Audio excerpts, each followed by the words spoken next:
Hello my dear students, I hope that you all are doing great and guys welcome back to my channel Scholarly Minds.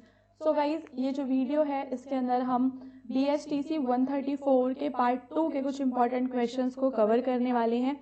BSTC 134 का जो part 1 video है वो आपको हमारे channel पे मिल जाएगा। इस वीडियो के बाद जाके आप उसको देख सकते हैं। अगर आपने अभी तक इसका गेस्ट पेपर परचेज नहीं किया है तो उसको परचेज करने के लिए आप जा सकते हैं डिस्क्रिप्शन में दी हुई हमारी वेबसाइट जिसका नाम है shop.hindustanknowledge.com और वहां से आप अपना BSTC का जो गेस्ट पेपर है स्पेसिफिकली फॉर दिसंबर 2025 एग्जामिनेशन उसको परचेज कर सकते हैं। नाउ गाइस चलते हैं हमारे फर्स्ट क्वेश्चन पे जिसके अंदर आपको हिंदी नाटक के स्वरूप को स्पष्ट करना है।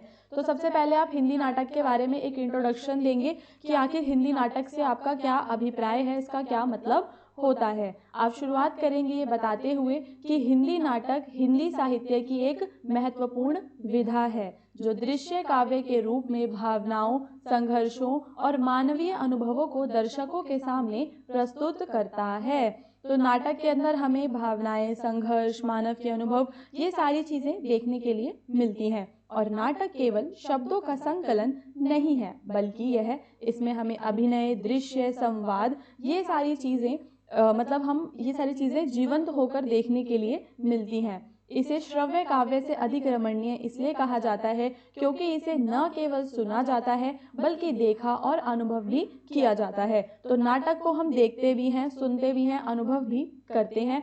इस वजह से ये ज्यादा रमणीय होता है। हिंदी नाटक का स्वरूप कई महत्वपूर्ण तत्वों और विशेषताओं से निर्मित होता है जो इसे अन्य साहित्यिक रूपों से अलग और रोचक बनाते हैं। अब हम यहाँ पे हिंदी नाटक के प्रमुख तत्वों को देखेंगे तो सबसे पहला तत्व हमारा कथा वस्तु यानी कि जो उसकी कहानी, कथानक है। ये एक ऐसी चीज हो जिसमें हमें संघर्ष, घटनाएं सारी चीजें आगे देखने के लिए मिलती हैं। जो कथा वस्तु होती है वो दर्शकों का ध्यान बना के रखती है और उन्हें पात्रों और उनकी समस्याओं से जोड़ती है। दूसरा इंपॉर्टेंट इसमें जो हमारा तत्व है गाइस वो आपका पात्र होता है। तो नाटक के पात्र कौन होते हैं? ये व्यक्ति होते हैं जिनके माध्यम से कहानी को प्रस्तुत किया जाता है। ये पात्र विभिन्न भावनाओं, विचारों और आदर्शों का प्रतिनिधित्व करते हैं। मुख्य पात्रों के अलावा इसमें कुछ सहायक पात्र भी हमें देखने के लिए मिलते हैं। देशकाल क्या है? देशकाल नाटक के घटित होने का समय और स्थान दर्शाता है। तो तीसरा तत्व हमारा देशकाल हो जाता है। उदाहरण के लिए एक पौराणिक नाटक का देशकाल प्राचीन भारत होगा जबकि आधुनिक सामाजिक नाटक का देशकाल आज के समय को दर्शाएगा।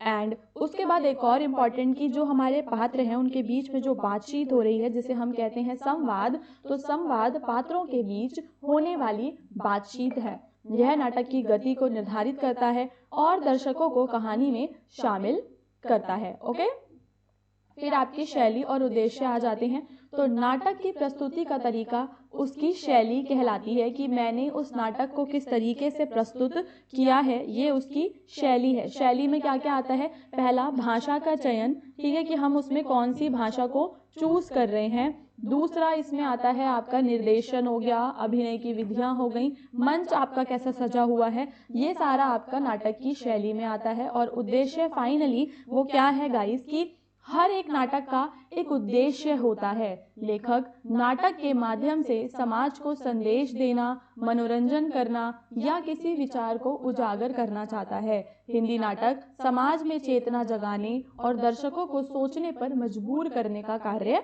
करता है। ठीक है, हिंदी नाटक क्या करता है?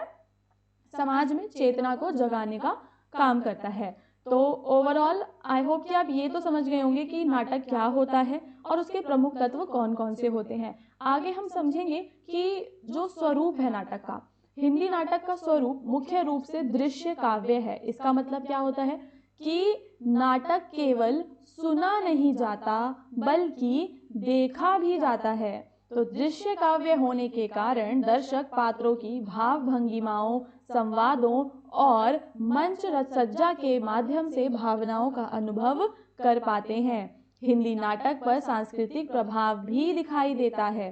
प्रारंभिक हिंदी नाटक संस्कृत नाटकों और लोक नाटकों से प्रभावित थे। बाद में पाश्चात्य नाटकों की शैली और तकनीकें भी हिंदी नाटकों में शामिल होने लगी, मतलब जो पश्चिमी शैली है वो भी हमें हिंदी नाटकों में देखने के लिए मिलने लगी। बट स्टार्टिंग में हमें उसमें क्या देखने के लिए मिलता था, जो आपके संस्कृत के पुराने नाटक थे उनका प्रभाव हमें हिंदी नाटक में देखने के लिए मिला करता था। विषय वस्तु की दृष्टि से हिंदी नाटक का विकास और भी रोचक है।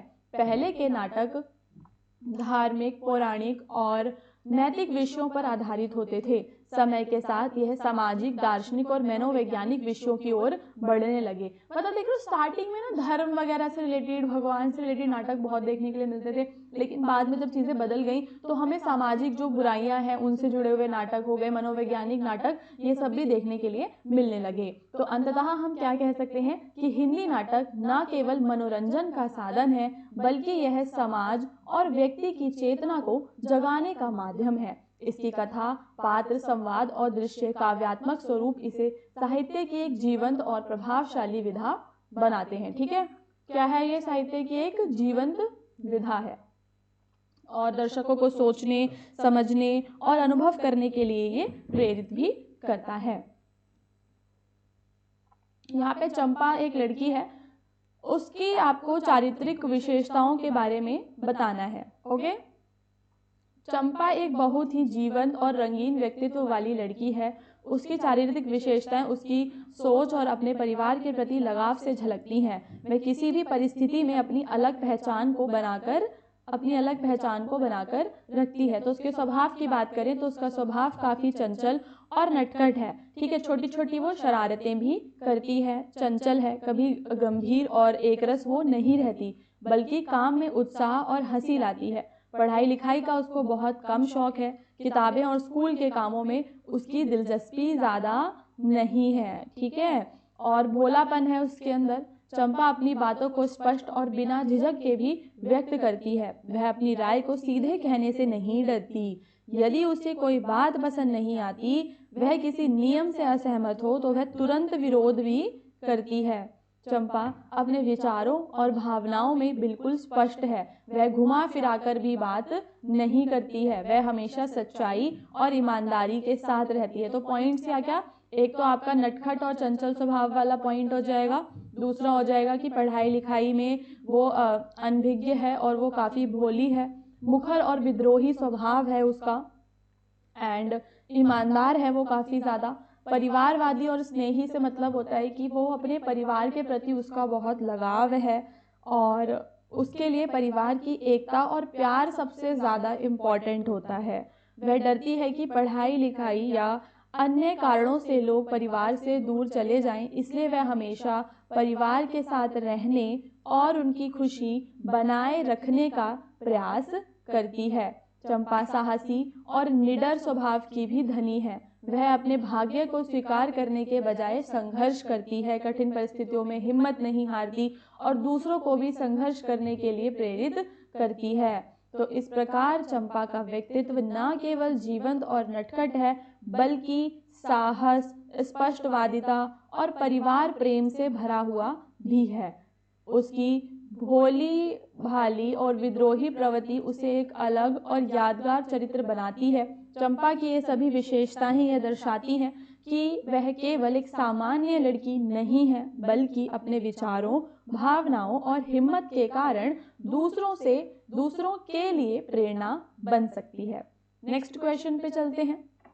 हिंदी कहानी का स्वरूप स्पष्ट करते हुए कहानी के तत्वों पर आपको प्रकाश डालना है।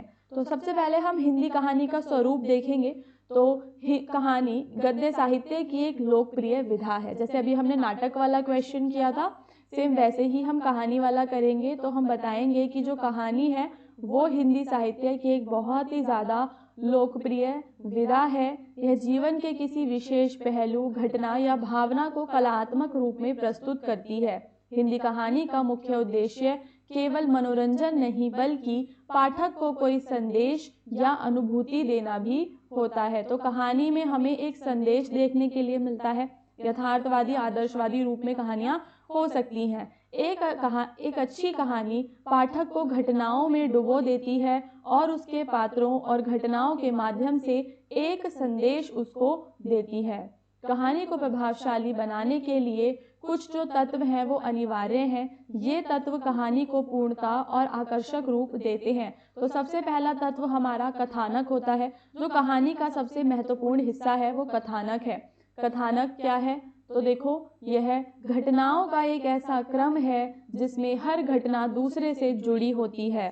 ओके गाइस, सो यह बताता है कि कहानी में क्या हुआ और घटनाओं का क्रम कैसे विकसित हुआ। एक अच्छी कहानी का कथानक स्पष्ट और रोचक होता है।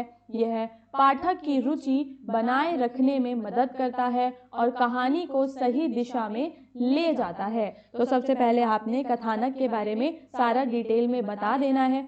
फिर आप बताएंगे पात्र एवं चरित्र चित्रण के बारे में। तो कहानी की घटनाएं हमेशा पात्रों के ही इर्द गिर्द घूमती हैं। पात्रों का व्यवहार, उनके स्वभाव और उनके संवादों के माध्यम से उनका चरित्र चित्रण किया जाता है। पात्र यथार्थपूर्ण और जीवंत होने चाहिए। ठीक है, पात्र हमारे मतलब ऐसे होने चाहिए, कुछ फिक्शनल ना हो। कैसे होने चाहिए? यथार्थपूर्ण और जीवंत होने चाहिए, ताकि हम उनसे जुड़ाव को महसूस कर सकें।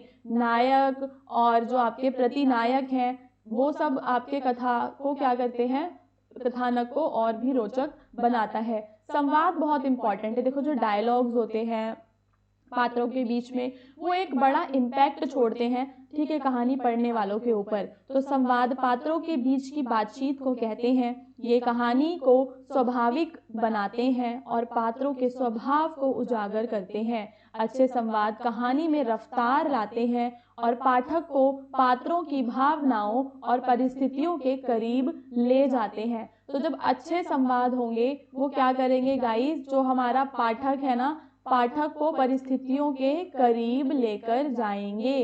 कहानी आपको स्वाभाविक लगेगी, कहानी आपको रिलेटेबल लगेगी अगर आपके संवाद अच्छे होंगे कहानी में। कहानी का समय जो है और उसका वातावरण भी इम्पोर्टेंट होता है।